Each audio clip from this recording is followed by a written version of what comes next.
नमस्कार विद्यार्थी मित्रांनो, आज आपण विषय इतिहास पाठ 6 जनपदे आणि महाजनपदे या पाठाचा अभ्यास करणार आहोत। जन म्हणजे समान संस्कृतीचे किंवा एका जमातीचे लोक। त्यांनी स्थापन केलेल्या वसाहतींना जनपद म्हणत। या पाठामध्ये आपण जनपदे व महाजनपदे यांचा अभ्यास करणार आहोत। या पाठातील अभ्यास घटक आहेत जनपदे, महाजनपदे, मगध साम्राज्याचा उदय। आजच्या भागामध्ये आपण जनपदे या घटकाचा सविस्तर अभ्यास करणार आहोत। जनपदे सर्वसाधारणपणे इसवी सन पूर्व 1000 ते इसवी सन पूर्व 600 हा कालखंड म्हणजे वैदिकोत्तर कालखंड मानला जातो।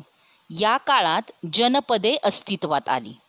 ही जनपदे म्हणजे छोटी छोटी राज्ये होती। भारतीय उपखंडाच्या वायव्येला असलेल्या आजच्या अफगाणिस्तानापासून पूर्वेला बिहार, बंगाल, ओडिसापर्यंतच्या प्रदेशात आणि दक्षिणेला महाराष्ट्रपर्यंत ही जनपदे पसरलेली होती। जनपदे म्हणजे काय? तर जनपदे म्हणजे छोटी छोटी राज्ये होती आणि भारतीय उपखंडाच्या वायव्येला असलेल्या आजच्या अफगाणिस्तानापासून पूर्वेला बिहार, बंगाल, ओडिसापर्यंतच्या प्रदेशात आणि दक्षिणेला महाराष्ट्रपर्यंत ही जनपदे पसरलेली होती। तुम्हाला याच्यावर असा प्रश्न येतो, जनपदे म्हणजे काय? तर जनपदे म्हणजे छोटी छोटी राज्ये होय। जनपदे म्हणजे छोटी छोटी राज्ये होय। पहा की जन म्हणजे काय? तर जन म्हणजे समान संस्कृतीचे किंवा एका जमातीचे लोक आणि त्यांनी स्थापन केलेल्या वसाहतींना जनपद म्हणत किंवा जनवस्ती करून राहिलेल्या ठिकाणांना जनपद संज्ञा लावण्यात येत असे। एखादा प्रदेश जिंकून तेथील मूळच्या रहिवाशांना अंकित करून किंवा मुळीच वस्ती नसलेल्या प्रदेशात नव्याने वसाहत करून जनपदांची स्थापना होई। एखादा प्रदेश जिंकून तेथील मूळच्या रहिवाशांना अंकित करून किंवा मुळीच वस्ती नसलेल्या प्रदेशात नव्याने वसाहत करून जनपदांची स्थापना होई। आजच्या महाराष्ट्राचा काही भाग तेव्हाच्या अशमक या जनपदाने व्यापलेला होता। आजच्या महाराष्ट्राचा काही भाग तेव्हाच्या अशमक या जनपदाने व्यापलेला होता। संस्कृत, पाली आणि अर्धमागधी साहित्यात या जनपदांची नावे आढळतात। इतिहासकारांच्या लेखनातून त्या संबंधीची माहिती मिळते। त्यातील काही जनपदांमध्ये राजेशाही होती, काहींमध्ये मात्र गणराज्य होते। पहा, आजच्या महाराष्ट्राचा जो भाग आहे तो तेव्हाचा अशमक या जनपदाने व्यापलेला होता। परीक्षेसाठी तुम्हाला असा प्रश्न येतो, आजच्या महाराष्ट्राचा काही भाग तेव्हाच्या कोणत्या जनपदाने व्यापलेला होता? तर आजच्या महाराष्ट्राचा काही भाग तेव्हाच्या अशमक या जनपदाने व्यापलेला होता आणि संस्कृत, पाली आणि अर्धमागधी साहित्यात या जनपदांची नावे आढळतात। इतिहासकारांच्या लिखाणातून त्या संबंधीची माहिती मिळते आणि त्यातील काही जनपदांमध्ये राजेशाही होती आणि काहींमध्ये मात्र गणराज्य होते। पहा की अशमक हे राज्य दक्षिण महाराष्ट्राच्या भूप्रदेशात होते। अशमक हे राज्य दक्षिण महाराष्ट्राच्या भूप्रदेशात होते। मराठवाड्यातील नांदेड जिल्हा, आंध्र प्रदेशातील निजामाबाद जिल्हा आणि गोदावरी नदीच्या खोऱ्यात हे राज्य होते। निजामाबाद जिल्ह्यातील पोतन म्हणजेच आधुनिक बोधन ही अशमक राज्याची राजधानी होती। आणि पहा की जनपदांमध्ये दोन प्रकार होते। जनपदांमध्ये दोन प्रकार होते। एकावर राजाची सत्ता चाले तर दुसरी गणराज्य होती। एकावर राजाची सत्ता चाले तर दुसरी गणराज्य होती आणि गणराज्यात शासनाचे विविध प्रकार चालू असत। जनपद राजाधीन वा गणाधीन कसेही असले तरी त्याचा कारभार सभा व परिषद यांच्या मार्गदर्शनानुसार चाले. परत एकदा पहा, जनपदामध्ये 2 प्रकार होते. एकावर राजाची सत्ता चाले तर दुसरी गणराज्य होती आणि गणराज्यात शासनाचे विविध प्रकार चालू असत. जनपद राजाधीन किंवा गणाधीन असले किंवा कसेही असले तरी त्याचा कारभार सभा व परिषद यांच्या मार्गदर्शनानुसारच चाले. पहा, तुम्हाला या नकाशावरून दिसेल अशमक हे राज्य दक्षिण महाराष्ट्राच्या भूप्रदेशात होते. मराठवाड्यातील नांदेड जिल्हा, आंध्र प्रदेशातील निजामाबाद जिल्हा आणि गोदावरी नदीच्या खोऱ्यात हे राज्य होते.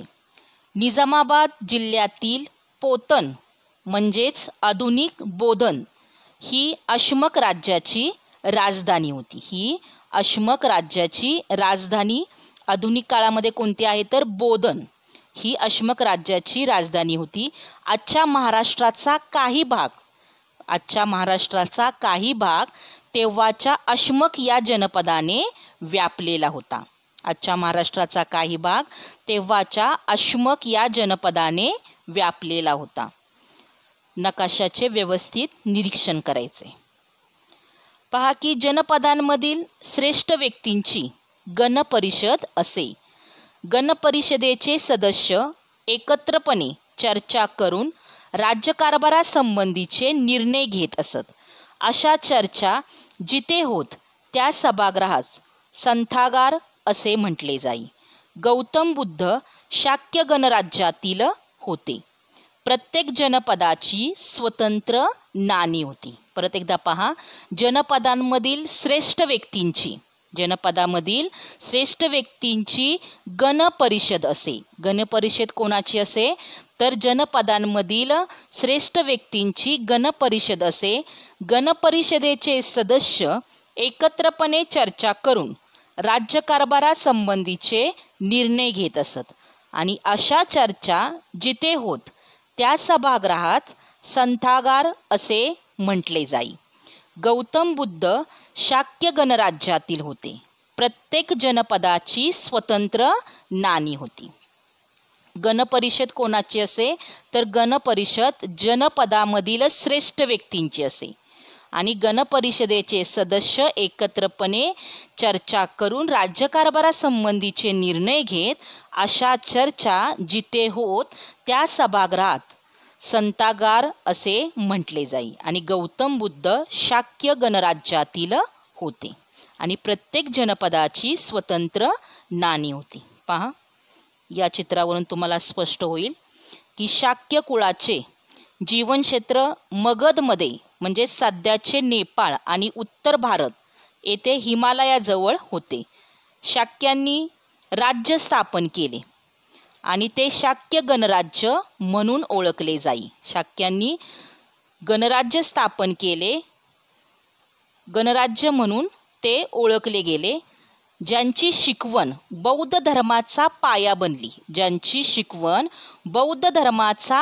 बनली ते गौतम बुद्ध हे सर्वात प्रसिद्ध शाक्य होते. त्यांच्या पूर्वायुष्यात ते सिद्धार्थ गौतम आणि शाक्यमुनी म्हणजे शाक्यांचे ऋषी म्हणून परिचित होते. त्यांचे वडील शुद्धोधन हे शाक्यांचे गणप्रमुख म्हणून निवडलेले होते. परत एकदा पहा, ज्यांची शिकवण बौद्ध धर्माचा पाया बनली ते गौतम बुद्ध हे सर्वात प्रसिद्ध शाक्य होते. त्यांच्या पूर्वायुष्यात ते सिद्धार्थ गौतम आणि शाक्यमुनी म्हणजे शाक्यांचे ऋषी म्हणून परिचित होते. त्यांचे वडील शुद्धोधन हे शाक्यांचे गणप्रमुख म्हणून निवडलेले होते. हा तुमचा आजचा अभ्यास आहे. प्रश्न 1, जनपदे म्हणजे काय? प्रश्न 1, जनपदे म्हणजे काय? प्रश्न 2, आजच्या महाराष्ट्राचा काही भाग तेव्हाच्या कोणत्या जनपदाने व्यापलेला होता? आजच्या महाराष्ट्राचा काही भाग तेव्हाच्या कोणत्या जनपदाने व्यापलेला होता? प्रश्न 3, संथागार म्हणजे काय? संथागार म्हणजे काय? प्रश्न 4, जनपदांमधील ज्येष्ठ व्यक्तींची कोणती परिषद असे? जनपदांमधील ज्येष्ठ व्यक्तींची कोणती परिषद असे? सर्व विद्यार्थ्यांनी या प्रश्नाची उत्तरे लिहायची आहेत. धन्यवाद.